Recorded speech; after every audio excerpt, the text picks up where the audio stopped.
class. It's Mrs. McCoy. Welcome back to Library at Home. And believe it or not, this is the last Library at Home as fifth graders. This is your last library lesson at Carrillo. I cannot believe it. The end of this year has been so crazy. And it feels like it's been going on forever that we've been at home. It feels like I haven't seen you guys in so long in person, but it also feels like it's gone by super fast, kind of both simultaneously all at once. I'm so proud of you guys, how you have handled all these crazy changes with school being closed. You guys have been so resilient and determined, and you've worked so hard. I am just like immensely proud of every one of you. And I really, really wish that we could read this last book together in person. This is one of my favorite books to read to my fifth graders as you guys are going on to middle school. But even though we can't be together, I'm really grateful that we have the technology that I can still read this story to you and we can still kind of be connected even though we're apart. So here is your last library story as a Carrillo Colt. This book is called Love, and it's written by Matt de la Pena, and it's illustrated by Lauren Long.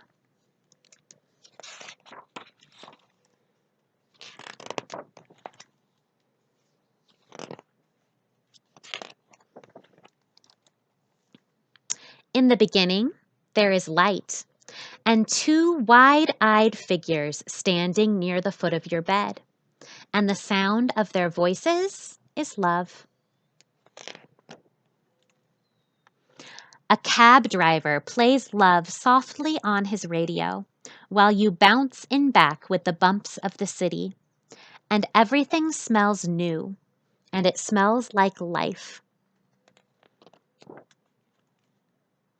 Love, too, is the smell of crashing waves and a train whistling blindly in the distance.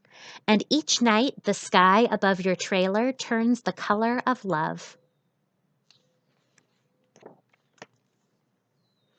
In a crowded concrete park, you toddle toward summer sprinklers while older kids skip rope and run up the slide. And soon you are running among them, and the echo of your laughter is love. On the night the fire alarm blares, you're pulled from sleep and whisked into the street, where a quiet old lady is pointing to the sky. Stars shine long after they've flamed out, she tells you, and the shine they shine with is love. But it's not only stars that flame out, you discover. It's summers, too, and friendships, and people. One day, you find your family nervously huddled around the TV. But when you ask what happened, they answer with silence and shift between you and the screen. In your dream that night, you are searching for a love that seems lost. You open and close drawers, lift cushions, empty old toy bins. But there's nothing. You wake with a start in the arms of a loved one who bends to your ear and whispers, "It's okay, it's okay, it's love." And in time, you learn to recognize a love overlooked, a love that wakes up at dawn and rides to work on the bus, a slice of burned toast that feels like love. This is one of my favorite illustrations because it shows in this family, the dad is waking up really, really early and going to work. And that's an example of love. He's doing that for his family. And then I like that description, a slice of burned toast that tastes like love. Would you imagine that burned toast tastes like love? Not necessarily, but when it's like this and dad has to work and big brother is making breakfast and maybe he burned the toast, but he's trying his best, there's love in that too.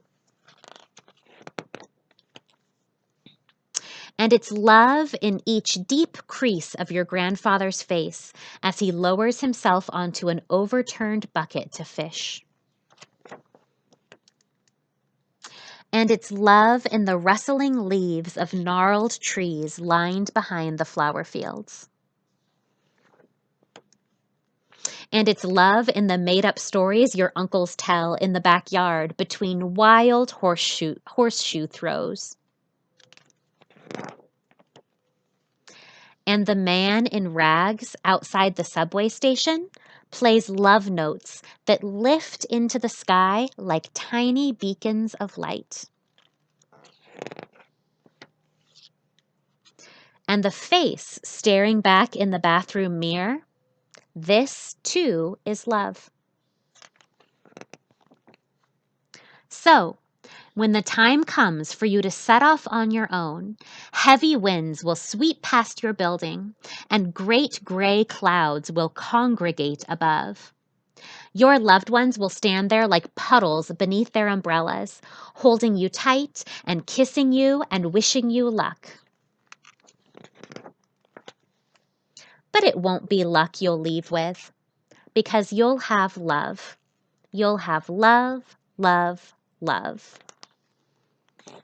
And that is the end of Love by Matt de la Pena. And I love the message of that book, and I love reading it to my fifth graders as you guys are heading into middle school, because there's that message that you don't need luck. People always tell you, good luck in middle school, good luck in sixth grade, but you guys are so awesome. You are so smart and determined and hardworking, and you have the love of so many people with you. You've got the love of me and all the other teachers at Carrillo. You've got the love of your friends. You've got the love of your families. When you're surrounded by that much love and you pair it with your hard work and determination, you don't need luck to be successful. You guys are going to do amazing as middle schoolers. And I cannot wait to see and hear about the incredible things that you are all going to do in the future. Speaking of the future, I'm going to share my screen really quick to show you a few things for summer reading, stuff that the librarians are putting together that you can do if you're looking for some summer reading activities. So check it out. All right, guys, here is the Carrillo Virtual Library. This is the little pretend library that I've made for everyone to be able to access at home. And I'll put a link to it in the description of this video and on Google Classroom so you can bookmark it, save it, so you can get back to it over the summer. Here is what it looks like right now. I'll move myself over here. Here's what it looks like. There's a cartoon Mrs. McCoy with the background of our actual library. And here on the left-hand side is whatever the current lesson is for the week. And here is what it will look like over the summer. There's this little extra page with the bookshelf, and the books on those shelves are all of the books that I've read out loud while schools have been closed over the last couple of months. So any of these books that you click on the cover, you can listen. It's a link to take you to the video of me reading that story. So if you feel like having a story read to you during the summer break, you can go to this website, click on any of the books, and listen to me read it. So that's one way to have stories read to you over the summer. Another activity that you can do during the summer, up here on the top of my website, you can see that it says SMUSD Library at Home. If you click there, it will take you to this website, which is one that myself, along with all of the other librarians from the San Marcos schools, we've created this. It's got a ton of resources like ebooks, ways to access books online if you can't go to the bookstore or go to the public library. Here are book clubs, read alouds, not just from me, but from the other librarians and teachers too. There's our research pages that you can go do research online, podcasts, extras, has all kinds of virtual field trips and stuff. But we are working on some summer reading activities that are going to be available to you.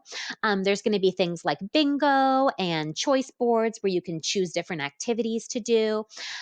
Also, it's going to link to whatever the public library and Barnes and Noble and what they're doing for summer reading. And that's going to be listed right up here with all the different categories. It's not ready yet, so it's not posted on the website. But as soon as it is, it'll go up here. It'll be ready for you by the end of the school year. So you can keep growing your brain. You can can keep learning at home. You can still have access to books that you can read online, even if we're still staying at home. So that is the SMUSD Library at Home page. And this is my own webpage of just the stories that I have read. So I hope those things help you over the summer. All right, I hope those resources are helpful for you guys. Maybe you'll find some activities to entertain you a little bit during the summer. But that brings us to the end of our very last library lesson. I'm so proud of all of you. I love each and every one of you. And when things get a little bit back to normal and it's safe again, you are absolutely all invited to come volunteer at the Carrillo Library. Come help me out. You can come run the cash register at the book fair if that sounds like fun to you. I'm going to miss you guys so much, and I would love to have you guys come visit, even if you're not volunteering. If you just want to swing by and say hi, that would be fantastic. You guys are about to go off on an incredible journey in middle school and high school and college, and I just cannot wait to see the amazing things that you're all going to do. You guys are incredible. So, take care, keep reading, keep growing your brains. I miss you guys, and I will hope to see you all soon. Love you. Bye.